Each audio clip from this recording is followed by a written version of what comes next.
Good morning, good afternoon, good evening. Welcome to episode 14 of Might Help, Can't 14. Hurt.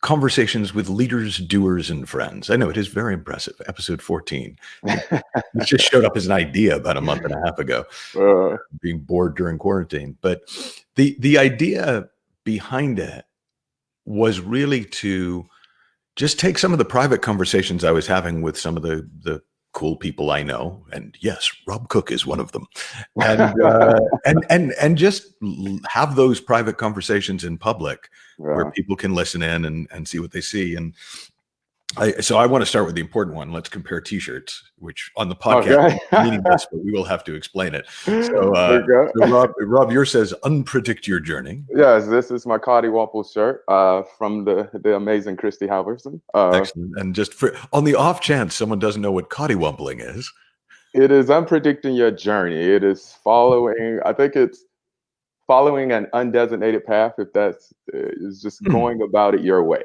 Yeah. no rules, none of the boxes, kind of similar to my own brain. Don't Right. try to fit in any of the boxes that anyone has prescribed from you. Do yours. Do your Yeah. thing. So Yeah, and I've got the you may say I'm a dreamer shirt. ah Little John Lennon for the morning. uh, Now, the first thing I wanted to ask you has nothing to do with anything other than my own pain. So I lifted weights for the first time in quarantine yesterday, and I could barely get out of bed this morning. Nice fitness guru guy. yeah, he's amazing. That's first of why you would be hurting whether it was out of quarantine or not. Like he is one of the pioneers. I actually talk about him in my keynote. So him, by the way, is Billy Blanks. Billy Blanks, yeah. I didn't know if we were supposed to name drop. I didn't know who we were supposed to. Okay. Hopefully he'll join us for one of these at some point. Yeah, but he's an amazing fitness guru. Like I talk about him in my keynote about how he's transformed fitness in the way that he teaches people in their body. But yeah, everybody's starting to feel sore. Gyms are opening, so I'm going back to lifting weights versus body weight stuff now. Yeah.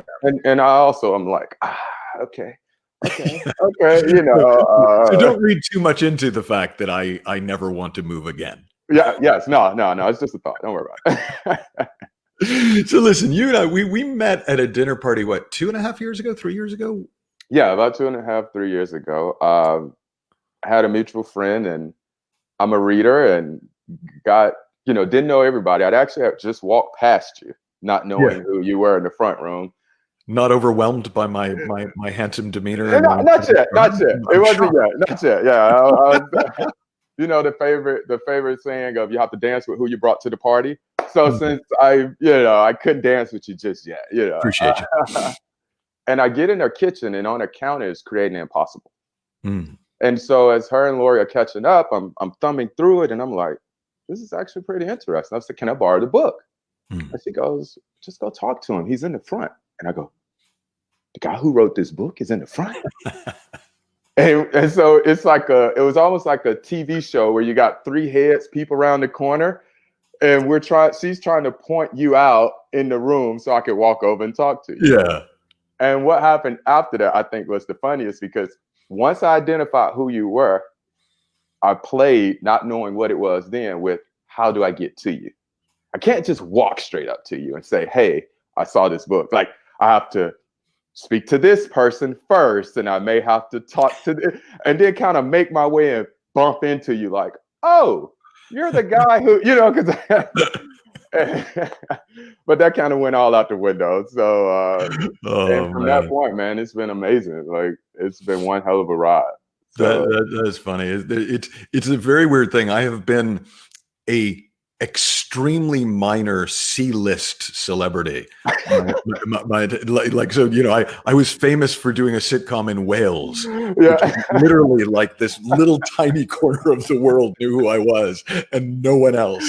So same thing as a writer. It's like occasionally somebody will come up to me. Like, actually, the wildest was that Mexican restaurant, Todo Bien, just in Woodland Hills. I went in there, and a waiter came up to me when I signed the check and went, "Are you the Michael Neal who wrote Supercoach or the Inside Out Revolution?" And I was like, "Yeah." And so it's like, it's very funny because Wow. it doesn't happen often enough for me to be cool about it at all. Yeah. It's just enough to remind me, okay, someone's listening. I don't think I had an experience. I don't think I'll ever want that life because I went to a church function one morning and I had a name tag on that said Rob. Yeah. And afterwards, I forgot I did take the name tag off. And I actually played semi-pro football in that city. So the next place I went, people was like, "Hey, Rob." I was like, "Oh, they must have saw me in the newspaper." Hi. But I was like, "Hey, Rob." I was like, "Oh yeah, they know me. They know me." And then somebody was like, "Where are you? That's your name tag still on." I was like, "Oh, no, nobody really knows me, huh?" So yeah, no, I'm good with that. You can have that one. No, I've hung out with enough real yes, exactly. to kind of go, yeah, good for you. Good for you. Yeah. Wouldn't want to live. Yeah. So listen, so we've talked over the years about a lot of different things, but one thing that we really hadn't ever talked about, I mean, it came up once or twice in small ways until we went dog walking last week, was race. And given that it seems to be a little bit very active right now, I thought, well, let's have that conversation when people can listen in. And I didn't have a great way to start other than like how, this is such a big question that I feel stupid asking it, but I'm going for it. Like, how has race been a factor in your life growing up in the South, being in the military police, coming out?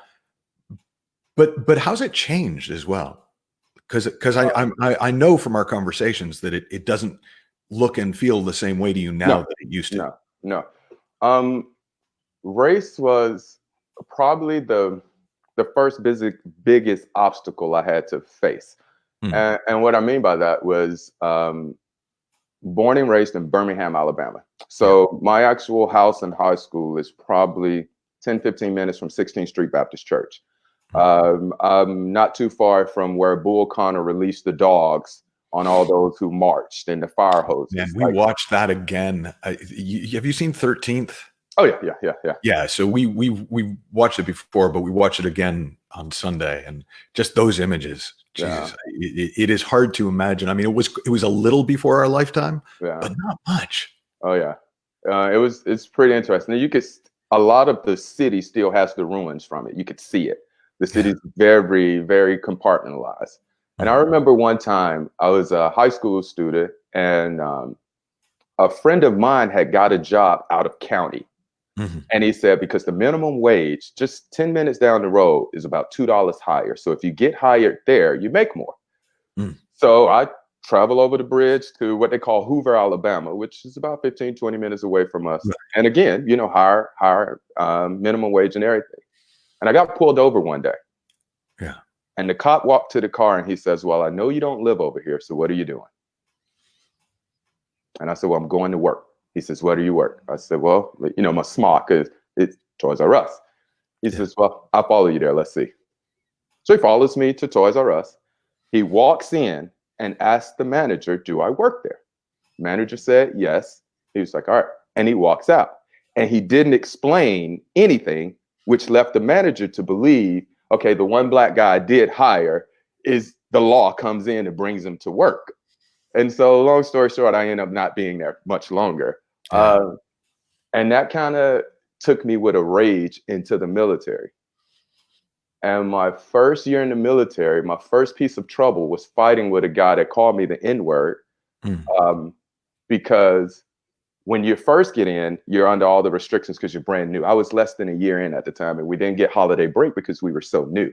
But he was an older white gentleman who had his liberties.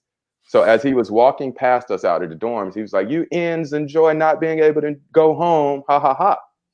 Well, now nobody's going home because this is about to go bad, And so I got in trouble for the way that I was hitting him or whatever. But anyway, then about my first deployment is when the first time it started to flip where I have to address something I fundamentally believe, which is whites and blacks are separate with I am relying on a unit which has more whites than blacks to come home.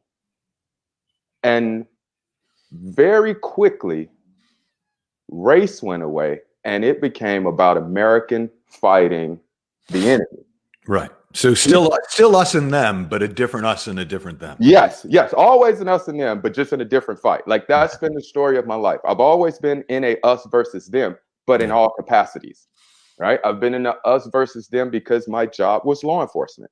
Yeah. So for 21 years, I was a law enforcement officer. So when I watch these police shootings, I know what the law is. I know what they're allowed to do. So to me personally, every one of the shootings that have been broadcasted, in my opinion, haven't been race driven. You know, some police did stand, but it just so happened to be versus black and white.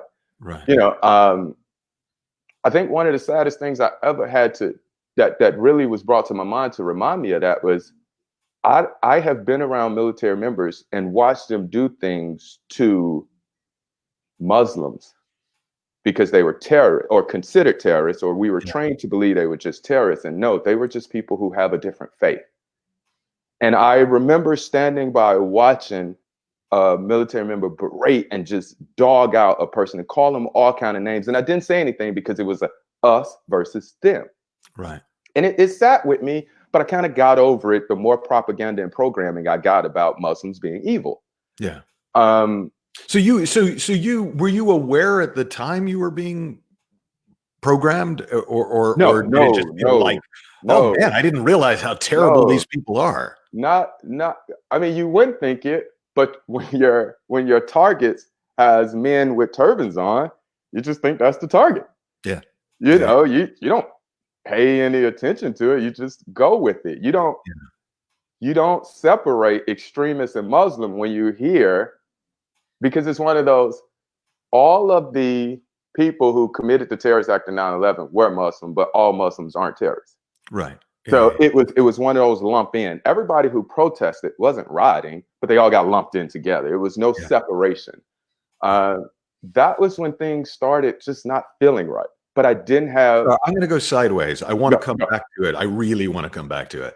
But so when I announced this, I in my description of you, I used the word person of color, and a friend who is Indian wrote back and sent me some articles about why that's a terrible term because it lumps everybody who is non-white.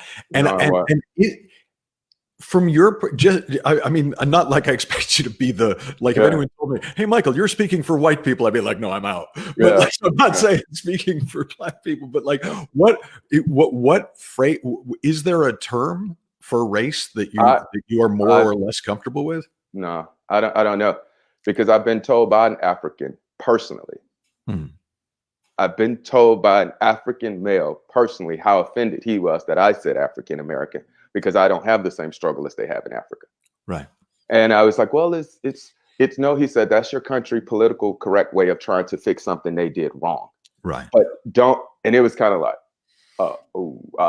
so I never know how to feel. I had close friends who deployed to Africa that were spit on, that were told, like, no matter what poor you think you see in America, poor in the slums of Africa are completely different. In third world countries, it's completely different. You know, I've been to some places where they didn't put windows and doors on their houses because at that point you have to pay taxes.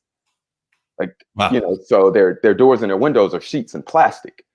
So I really don't know. I honestly don't know, which helps me in where I am now think there must then be something before race.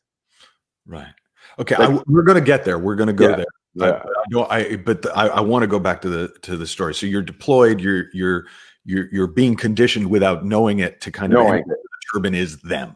Yes, it's them. Us versus them. Yes, and bad. Oh, very bad. Yeah, us is good. Them is bad. Them is bad. That's a universal, but it's like in this case. Okay, which them do I hate? Yeah. I don't know if you remember the story, but when Oliver was little, we were living in London, and he must have been, I don't know, 3 or 4 years old when we went to our first football match.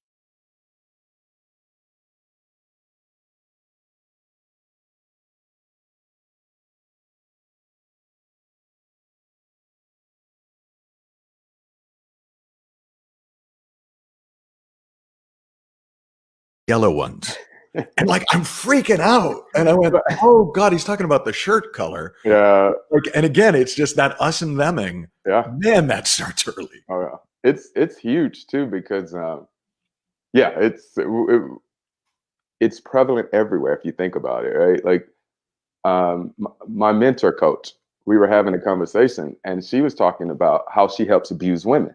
Yeah. And then she started getting the request that homosexual abused women wanted their separate class, then the merit abused women, and she was like, but aren't we all abused women? Like, isn't that the baseline where we start from? And that's kind of like the approach I currently take now with race. Like, we can just address race right now, but it's got to be something before it, because we're arguing about it. It's still not clear. But what we're clear on is that we're all human beings. Yeah. Like, that's clear. We're not arguing that. And I think that's what was such a difference in what's happening in the country today, is people decided to disregard anything that separates us and see it just as a human being being treated or so-called killed in front of the entire world, so to speak, or whoever was watching at the time. I think that's why it's such a change, because it went past race to human, and then the product out of it went to, once we describe him, we had to say he was black, and then that took on its own capacity. And went on. How did like there's a cartoon that's been doing the rounds online where somebody, a cartoon figure's holding up a little sign that says Black Lives Matter, and all lives matter. Comes up, all lives matter, and the guy goes, look, the rainforests are being destroyed.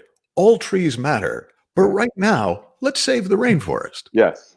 And then it finishes with Black Lives Matter. Yeah. So for, where does that balance sit for you? I mean, I obviously have my own take on it, but it's because on the one hand, of course, the level that we're going to connect on is when there's no longer an us and them that matters. Of course, there, we can still have our favorite teams. We can still, we'll have our cultures. We'll have that. But by the same token, each group does want to be seen. Itself. Absolutely. Yeah. It's a simple equation it's kind of like triage. If you go into the hospital with 5 injuries, they're going to prioritize them.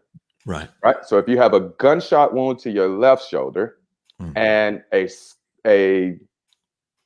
ant bite or something on your right shoulder, when you go in, they're going to address the shoulder that's hurt most, not saying the other shoulder is any less important. It's just we're putting it in order of triage. Right.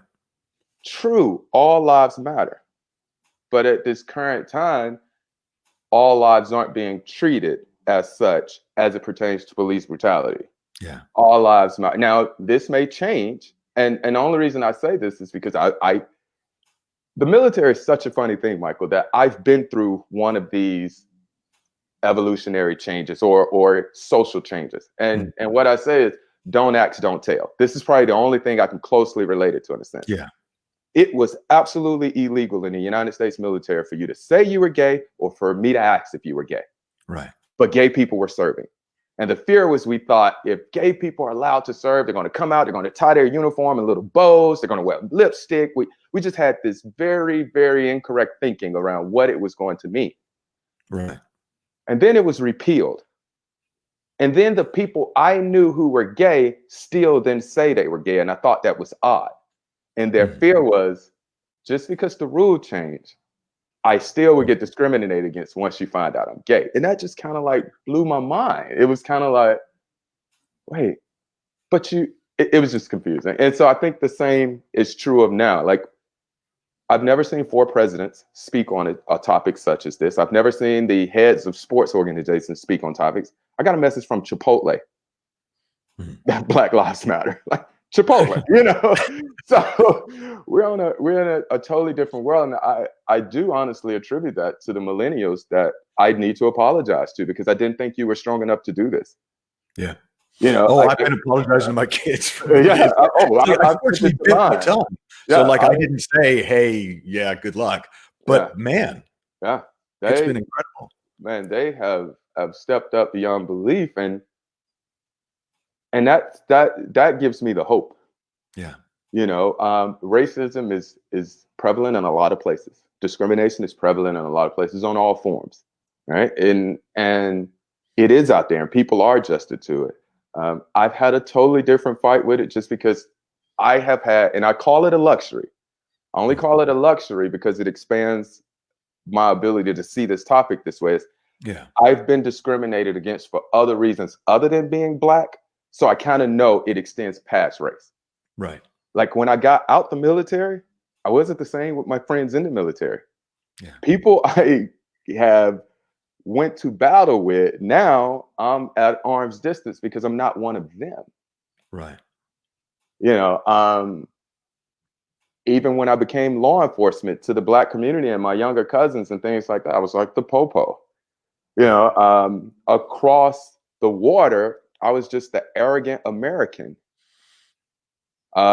Here, I'm a Black guy in Calabasas. Like it's on all. It's such an interesting idea that it's a luxury to have been hated for so many different things. Different things, yes, honestly, yeah. But I guess it's because you've been themmed so many different ways. Oh, it's okay, it's not. There's not just one them. Yeah, I mean, and you know my life story. At one particular time, when fighting just to clear my name, I was a felon. I was in that ballpark for a while. Yeah. So when I got pulled over, police came to the car very hot.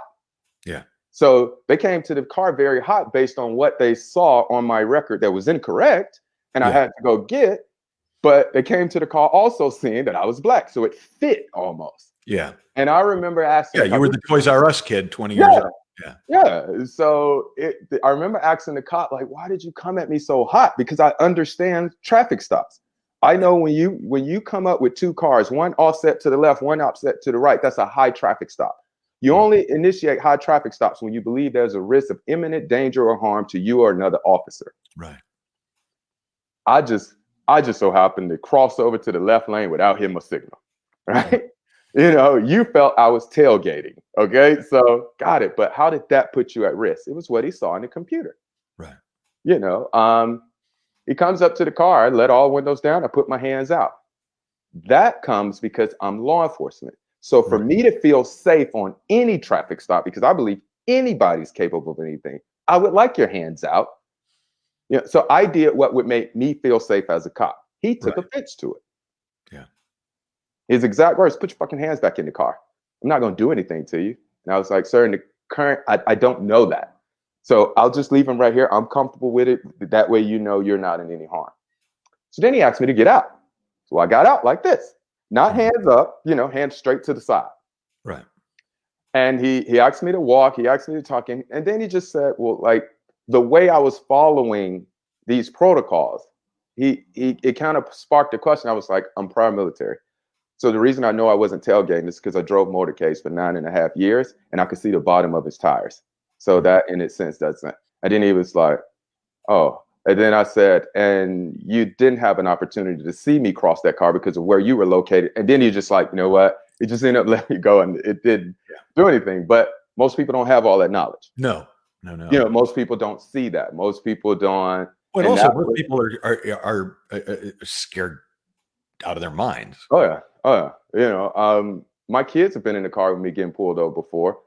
And my daughter and my father was in there once. And I was just like, just record. Like, it's nothing else I can do out there. Just record. I'm going to do all of these extra measures, not because I have to, but because I want this to end in a way that I can get back in the car with my father and take my daughter to college. Yeah. No, it's not right that I had to. It's not. But damn it, if I want to live, I better right now. And what's so great about now is I think that's possibly about to change. So I know we're creating a really broad, windy narrative, and I love that we're doing that. Like I don't want to, but I do want to also go back to the the kind of story. So you know it's your guys and the ones with them, yes, with the turbans. Race really changed for me when my teammate was a white guy from Alabama. And we were teammates. By teammate, you mean in the military? In the military, yes. We were a protection team. And you get a teammate, which is the person who watches your back. This is the person you train most with. This is a person that you could trust putting a gun across your shoulder, shooting. He knows how you move. You know how he moves. Right. But he was a white guy from Alabama. and I knew the part of Alabama he was from, and he knew I was a black guy from my part.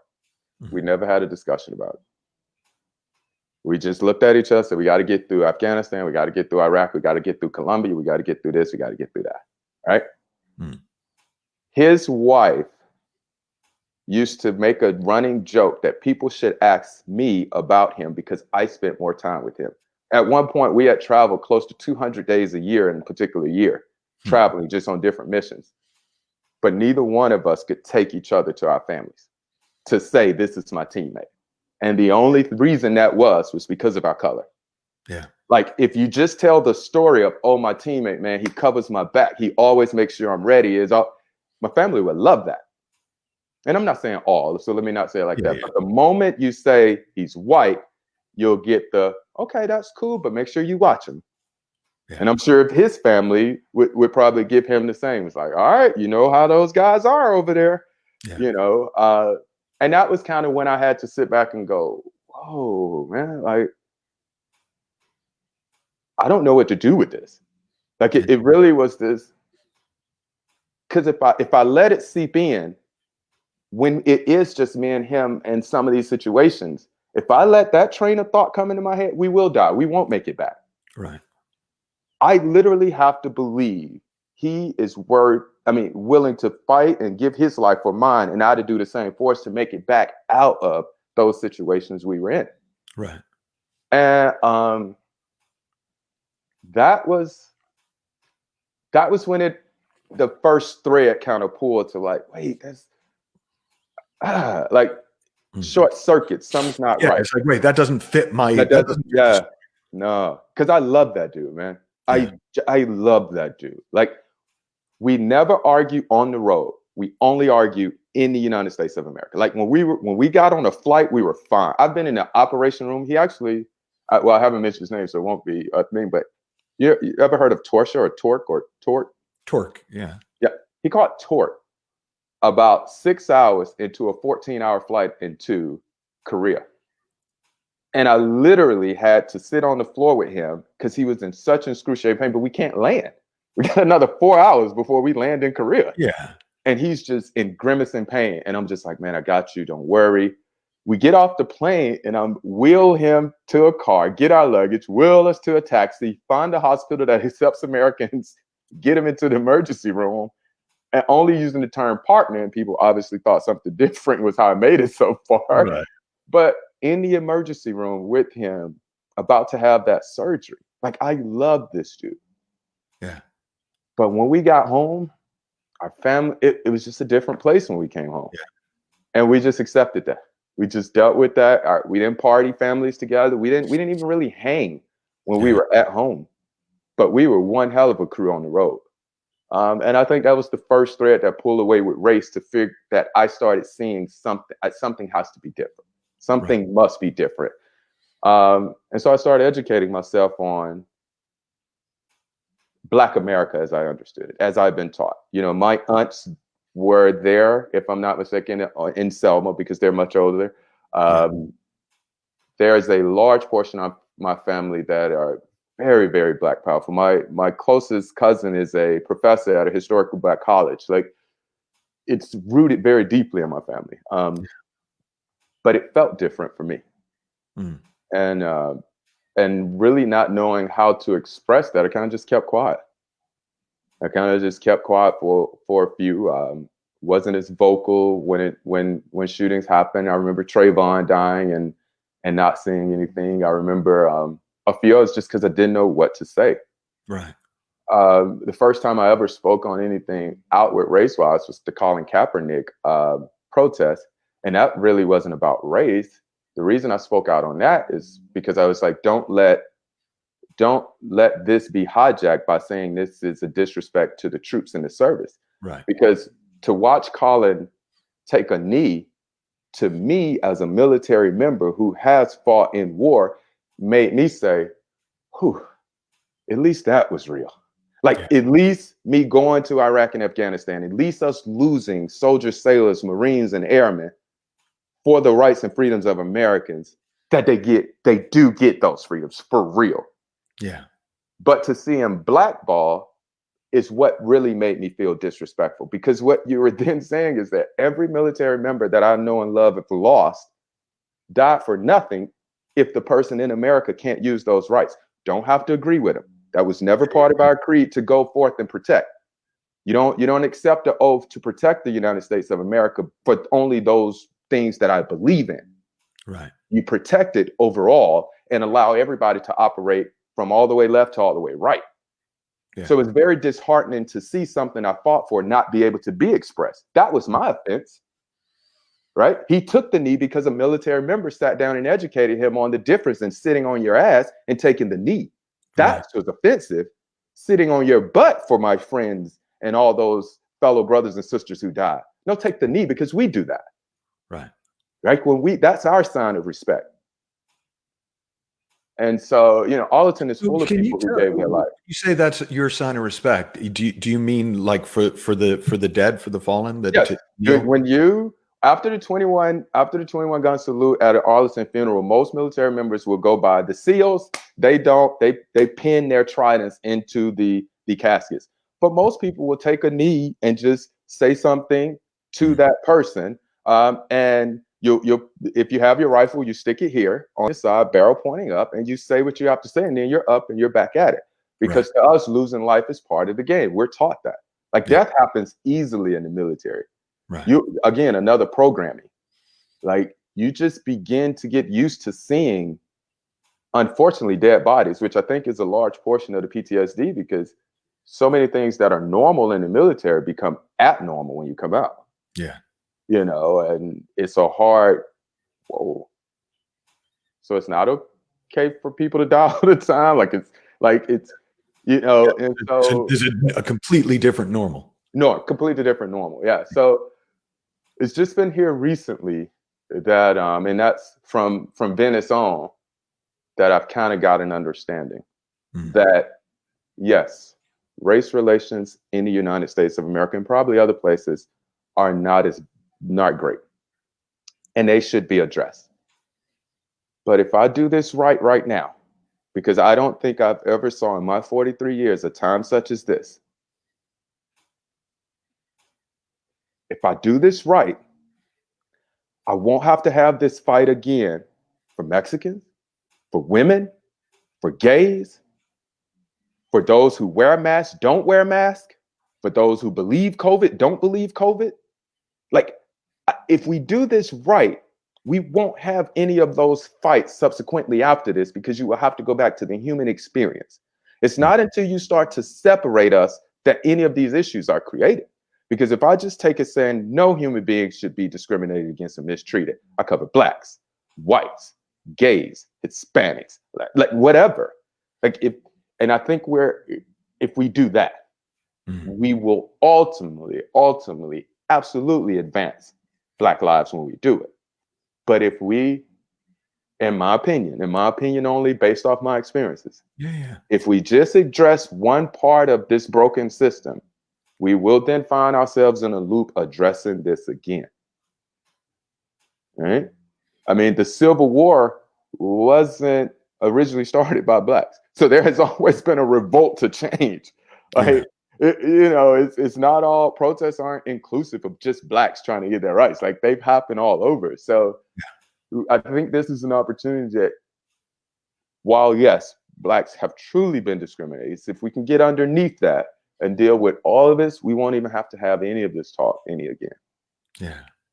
And I mean, again, unfair question number 437, but like, so what are some steps towards doing this right? Like listening. First is listening. Yeah. I remember arguing in conversations about black and in the barbershop and, with religious and things like that. Ever since and I hate to use the term learn to listen, but no, since I had an insight on what listening really is. Yeah. Holy crap, man. Do the conversations change? Like when you really just listen, it sets you on the spot where you can hear what they're saying, because nobody likes to be discriminated against. So I posted something not too long ago, say, hear past that part. Hear past the anger and the frustration of the person complaining about being discriminated against. to hear the heart where you connect and understand. If that was my experience, I probably wouldn't like it either. Attached to that. Yeah. You don't have to attach to the leaves of the tree, that you just got to get to the root. Yeah. Right. You can agree with that no human being should be mistreated or should have to deal with 8 minutes of a law enforcement officer kneeling on their neck. Like, if you could just get to the human aspect of that, then everything else after that will begin to change. But yeah, man, listening starts it. Yeah. Once you get a clear idea, or a better idea, then it's trusting the uneasiness of that new feeling of learning. And what I patterned it to is, or what I can compare it to, was sitting in the chair at Supercoach and holding 2 truths in my hand. These bricks that I've been carrying in this backpack for well over 20 years that Michael Neal is telling me I don't have to carry, but I know what it feels like to carry them. I know how I move when I carry them, to dropping them and seeing what life is like not holding on to any. I remember wavering in that. And although they sound like a very easy decision, it wasn't that easy to make. And you remember it. I do. It wasn't that easy to make, to decide to change my life for the better, as dumb as that sounds, because of how real the thinking looked at the time. I need this fight. If I don't say Black Lives Matter, I feel you're going to forget me. It's not true. Not true. Like, if I don't have this hate that drives me, I won't make the effect or the change I need to. No, not true. Not true. And right now the door has been open for conversation. It's just what kind of conversations we're going to have. Yeah. And even for both sides, there's a shock that the door is open too now. I've been knocking for however many years. Yeah. Knock, knock, knock, knock, knock, knock, knock. I done peeked in your windows, Michael. I see you on your computer in your house. Knock, knock, knock, knock, knock. Yeah. I'm looking through the shears. I see your dogs. I'm knock, knock, knock, knock. Now I'm beating. And you finally open the door. That's not a pleasant conversation. It's not, oh, Michael, glad you. No, it's, what the fuck took you so long to open the door, man? Yeah. Right. Like, that's the anger I come with. But you open the door. Yeah. So since you opened the door, now I have an opportunity to where I originally was knocking on the door to get. Yeah. So I'm right where, minus the anger, I'm right where I was before I let myself go off in the anger. Having an opportunity to step inside and have the conversation. And I think that's where we have to pay close attention to now, is that just because we are in an environment it's safe to have the conversation, again, this is the first time somebody's having the conversation, and people are not used to operating in the uncomfort or in the unknown. Yeah. And so that in itself may yield other actions or behaviors that may not be incumbent upon who they are as a person. It's just because they're operating in the unknown and they're scared shitless of it. Yeah. What kind of, actually, there's 2 things I want to do. So I'm going to ask you in a minute about the conversations you're having with your kids, and your family, like those conversations are happening. But what, I love that's just such a vivid description about them knocking on the door. What occurred to me as you were saying it is something in a completely different context. Dr. Bill Pettit and I were having a conversation years ago. And, I was sort of horrified when I started to wake up to how much of my view of the world I had just inherited, like wasn't chosen. Views was just like, shit, I have been operating out of a completely almost random set of ideas about right and wrong and us and them and all of that. And he said to me, look, when you wake up to something like that, it's like somebody who's been stumbling around in a dark room and the lights come on and looks around and there's just carnage, knocked over furniture, glass on the floor, just, that you bumped into while you were stumbling. He said, you can either be upset about all the crap that's been knocked over on the floor, or you can be grateful for the light. Grateful for the light. Yeah. And it was funny because in that moment, that didn't sound like a cliche at all. Like I really saw that as my choice. that I could bemoan and kind of stew on. Man, why didn't anybody tell me this? How did I not see this? What an idiot I am. How awful did it? Or I could go, all right, I got another chance now. I've got a second chance. I can do different. I can do better because I can see. Yeah. How have you been finding the conversations with your family? Different. My youngest daughter just recently transferred from FIU to UCF, and I was on set doing a PSA for a gym to reopen, and I got a message. And it's so funny is I got a message that didn't say much in words, but said everything in the feeling. Yeah. It wasn't the words she said. It was like the weight of the message. Yeah. And I called immediately. And they were like, hey, I was like, I need a moment to then. And then we stopped all production for it because I really needed to talk to my daughter for that period. And she was hurt and confused and she didn't understand. Right. And we had to have a conversation because the love of my life is white, who also has 4 kids. So, and being somewhat of a father figure to them in a sense, having to have the conversation with them, and it's just been draining. That's the term. It hasn't been physically demanding. It's just been draining because I got one on this end and one of those sons who want all policemen abolished. He want all of it. I'm like, no, that's not the answer either. I got this, and it's just, her daughter is saying, I'm going to say all the bad and negative things that the blacks can't say or may get hurt for because they can't say it. And I'm like, no, we don't need that either. It's kind of like, it's just been everywhere with everybody's emotion. And then I called my brother, who I thought would really be out in the streets. And he was like, no, he said, right now in my life, I just got too much going on that I'm dealing with my kids and the custody thing. And it's that I can't. And I found that very odd that he, in that point, didn't even see that he had chosen not to get mad. Like I didn't know, he didn't even see that. I saw it, but he didn't see that. And so we'll have that conversation at some point later. Hey, you chose then not to based on what was in front of you. You prioritize. If you get in any trouble now, you're afraid. You made your family the most important wound for right now, not forever, but for right now. Yes, the judge said, if there's any trouble within this long, you won't be able to have the custody of your kids that you have. Yeah. He's not trying to move on anything that's going to get him. The cousin I spoke about earlier, she was very vocal about this, and I loved her passion behind it and the conversation she's having. But it took an abrupt left when one of her closest friends died for cancer.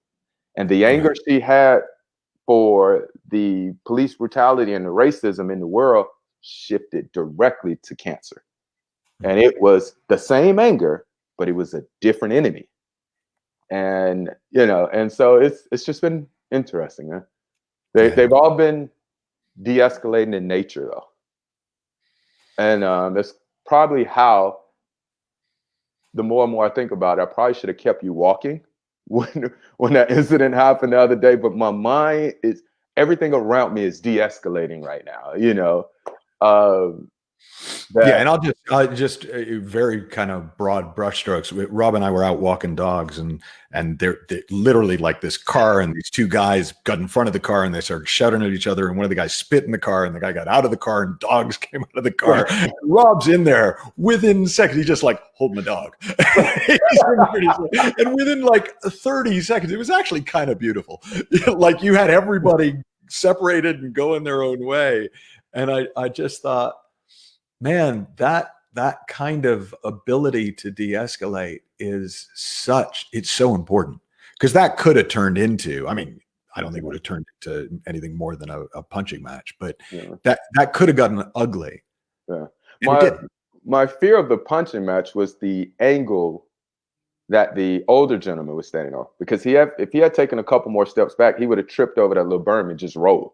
Because where we were hiking, it was so that was my, fights don't stay in boxes. They tend to move. So my fear was he was going to fall backwards, and I knew if I could just get his friend who was trying to fight and hold his mask at the same time, because because the clip came on. I figured if I could get him out the way, it was crazy. I mean, stuff like that. I mean, we talked about it on the walk, but it's like I've been doing that walk for 20 years. The one time I'm doing that walk with somebody who's trained in de-escalation is the only time I've ever seen a fight. Yeah. So there might be some kind of a symmetry or a design to that. I don't know. They've happened so many times with me that I've seen guys fighting, and I just grab a guy and it's a whisper. I've never screamed. I said, man, just breathe for me. And I'm not saying anything, just breathe for me. Just think about something else other than what's happening right now. Because this could change your life. And it's that quick, it's that instant. Yeah. You know, it's and again, that comes from the military, because we have all been shucking and joking as we load our weapons before we go out, but everybody not come back. And you get that realization of how real it is. Yeah. You know, when you go on deployments, you do get an abundance of extra funding, which people tend to volunteer to deploy because it's so financially, according to military, it's so financially lucrative because you get tax-free, you get this per diem, you get this pay, you get that extra and this extra. So it puts your family in a spot. But you are literally volunteering to go to a place you don't know if you're going to come back from. Yeah. So everybody has the ability to triage and to prioritize what's most important, right? Until the programming kicks in of what we've been taught should be the universal importance kind of. So look, last I literally would be happy to go for another hour and a half, except I can't.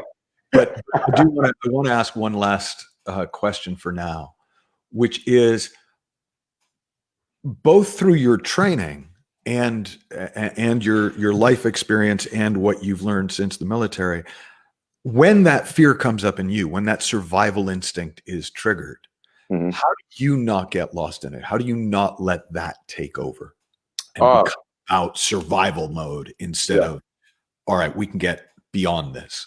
Yeah. So the easiest way to explain it is either military air marshal school or protective services school.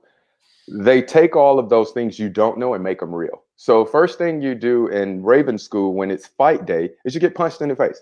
Like, so you know what that feels like. You get pepper sprayed, so you know what that feels like. You get jumped by multiple people, so you know what that feels like. And then we start the course, right? In motorcade driving. Yeah, my training sounds really boring now. Yeah, right? I mean, it's because when you get into the training, having that in your mind, you learn it differently. Right. You know, in motorcade training, you're pitted. Like, you really are just driving and you're listening to the radio. There's like, and they coach you through the first couple. Don't brace for impact because it's going to hurt. Boom. And your vehicle is just going. And it's just constantly going through that. Get you back in the classroom, let you see it because it's all recorded. Let you see how you handled yourself. And then they talk to you about what you should do. And it's just repetition over repetition over repetition of understanding when that fear kicks in, you are not to react. You're to breathe and pay close attention. Because if you don't pay close attention, you won't see what it is you're supposed to do. Because I don't know what you're supposed to do. That's the funny part. We're not taught we know what we're facing. We're just taught, if you don't slow down and breathe, first thing, breathe. Before you fire back any shot, your stock hold of your weapon, and you can ask Jared, before you fire the shot, last step is take a deep breath. Yeah. Right? And you watch. So when I get fearful, when those hairs stand up on the back of my neck, I kind of just look left, look right, and start looking for things that don't seem normal. It's almost like an alarm clock or a fire alarm for me. I'm looking for where's the fire, right? Where's the fire? Like in the particular instance you're talking about, the fire was the guy who spit, because I don't know if you remember when I said, oh, hold the dog because this is going to escalate. How I knew it was going to escalate was he crossed the psychological barrier of reaching into the car. Right. That said, he didn't respect agreement boundaries of personal space. Once I knew he was willing to do that, by the time I'm this way handing you the dog, I can hear him cock the Louis, the loogie, to spit on him. You know, it was paying attention to that. And that's just military training, honestly. I'm pretty sure with some other stuff in it and some insights, but I attribute it to that, being punched in the face, being jumped, being always being taught there'll be somebody stronger, faster, better, who can shoot better. So you best pay close attention to what I know now is wisdom. We just called it instincts back then, but it's wisdom. Yeah. And that's something we are born with, and absolutely developed. Yeah. Dude, I figured this was going to be a good one, but that was amazing. Thank you so much for coming on and thank you for permission to go wherever we were going to go. I didn't know where we were going to go, but I really appreciate it. The beginning, before we started, Rob said, we can go anywhere. And I'm like, really? Yeah. He's like, all right. And I want to say this before I get off, because I don't know if I'll ever be on another program that you have. Thank you. I wouldn't have this perspective, this mindset, the way I want to go about change, until that day in Supercoach. I wouldn't have my voice without emerging voices. Mm-hmm. Like, you have helped me so much see this human experience. And I'll never forget the day I asked you, what can I give you in return? You said, I'll just take back what you can change in the world. Like, man, how do I repay you for this? I don't know what to do. I'll take back what you change in the world. That set me on a course to make sure I always hear this thing as best as, or as correct as I can. Yeah. That set the tone for me to make sure I always stay upstream as best as I can and not get down into the murkiness. Because yes, I can bring up a lot of things I've been discriminated about.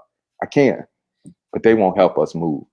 And a lot of that I attribute to your awakening, or you're giving me, pointing to the insight of being able to drop all those and still perform and make change. And I just want to publicly thank you, Michael, for that. Oh, it's an honor, man. Absolutely. Thank you. Thank you, sir. All right. Well, thank you, everybody. And well, I'll see you soon.